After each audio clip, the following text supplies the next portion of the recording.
안녕하세요. 조선경입니다. 조직에서 경청의 가치와 중요성은 따로 언급할 필요가 없을 정도죠. 썬마이크로시스템의 창업자이자 CEO였던 스콧 맥닐리는 회사에서 주는 월급의 40%는 경청의 대가라고 했을 정도로 경청을 리더의 주요 책임으로 보았습니다. P&G의 레플리 회장은 구내 식당이든 강당이든 어디서든 직원들과 얘기를 나눴으며 대화의 3분의 2를 듣는 데 쓴다고 했습니다.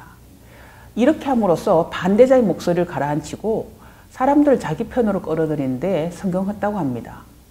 이토록 중요하게 생각하는 경청이 왜 늘 풀지 못한 숙제처럼 리더에게 남아있는 걸까요? 경청에 대한 사람들의 고정관념은 크게 3가지로 정리되는 것 같습니다. 고정관념 하나, 경청하려면 많은 시간이 필요하다. 이게 사실일까요? 아닙니다. 제대로 들으면 시간을 많이 필요로 하지 않는데 자기중심적으로 듣다 보니 진정한 소통이 안 되고 결국 더 많은 소통 비용이 들어가는 것입니다. 다른 사람의 의견을 제대로 듣지 않으면 갭이 생기고 갭 때문에 엉뚱한 일을 하게 되고 또다시 바로잡는 대화를 해야 되므로 소모적인 대화의 악순환이 되는 겁니다. 마케팅의 대가 필립 코틀러가 우리에게 필요한 정보는 시장에 널려 있다. 다만 우리가 귀 기울이지 않았을 뿐이다 라고 했듯이 조직에서 필요한 정보는 이미 충분히 흘러다니고 있습니다. 다만 이런 정보에 주목하지 않는 리더가 혼자 판단하고 결정 내리고 리더의 생각을 알 리 없는 직원은 이유도 모른 채 열심히 했지만 원하는 결과를 만들지 못해 곤란을 겪는 상황을 보신 적 있으신가요? 조금만 주의 깊게 경청했다면 이런 문제는 미연에 방지할 수도 있었습니다. 경청하려면 시간이 소요된다는 느낌이 들 수 있죠, 물론. 그러나 일방적으로 결정한 뒤에 일이 진행되지 않는 것에 비하면 시간의 총량엔 변함이 없거나 오히려 시간을 절약하는 방법이랍니다. 고정관념 둘, 내용상 경청해 줄 수 없는 얘기도 있다.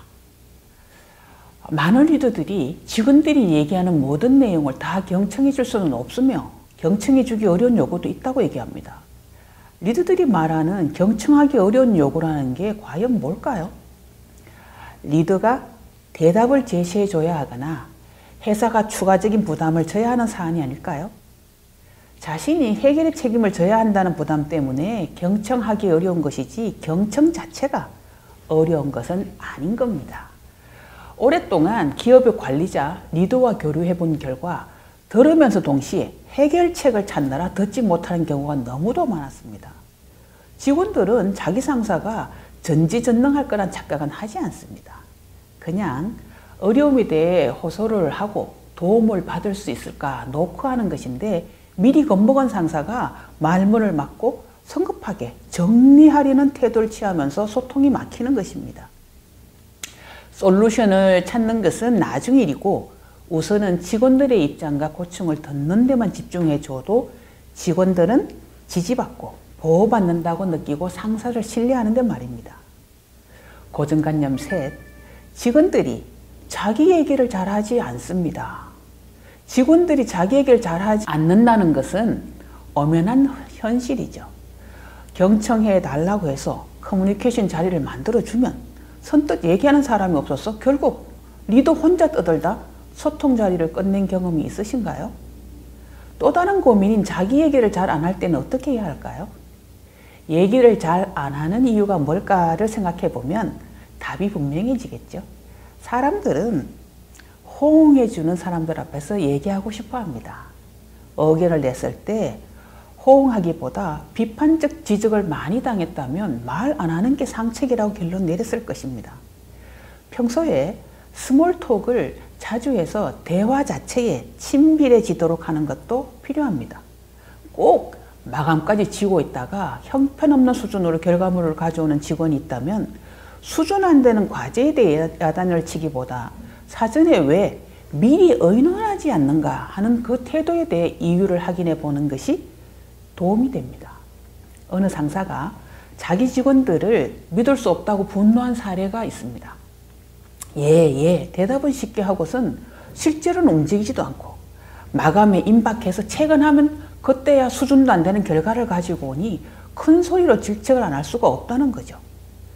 본인도 그 결과물을 가지고 상사에게 보고를 해야 하는데 수준 이하의 자료를 임박해서 가져오니 손볼 시간도 없이 상사에게 들고 가야 하고 아니나 다를까 상사로부터 질책을 받게 되니 분한 마음을 다스릴 수가 없다는 겁니다. 제대로 할 자신이 없을 땐 처음부터 어렵다고 했으면 대책을 세웠을 텐데 왜 입을 다물고 있다가 자신을 물먹이는지 모르겠다는 거죠. 여러분은 이 상사의 성격이 짐작이 되십니까?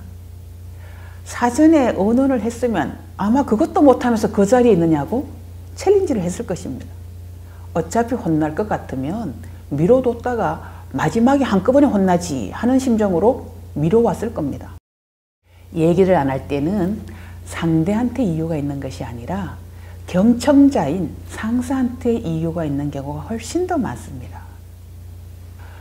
조직에서 경청해야 할 단서는 사실 말보다는 오히려 침묵입니다. 조직에서 상하 간, 특히 CEO와 일반 직원 간에는 자연스럽게 심리적 갭이 존재하기 마련이죠.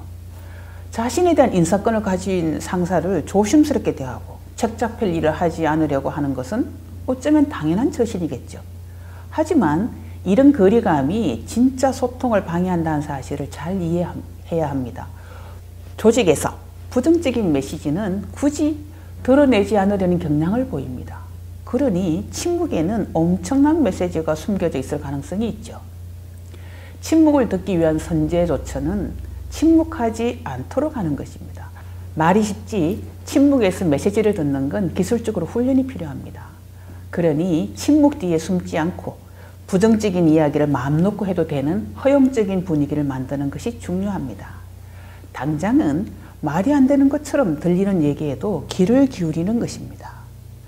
제대로 경청하면 상대방이 잘못 생각하는 것이 무엇인지, 대안에 대한 아이디어는 어떤 것인지 등 상대의 사고 수준을 확인할 수 있게 됩니다.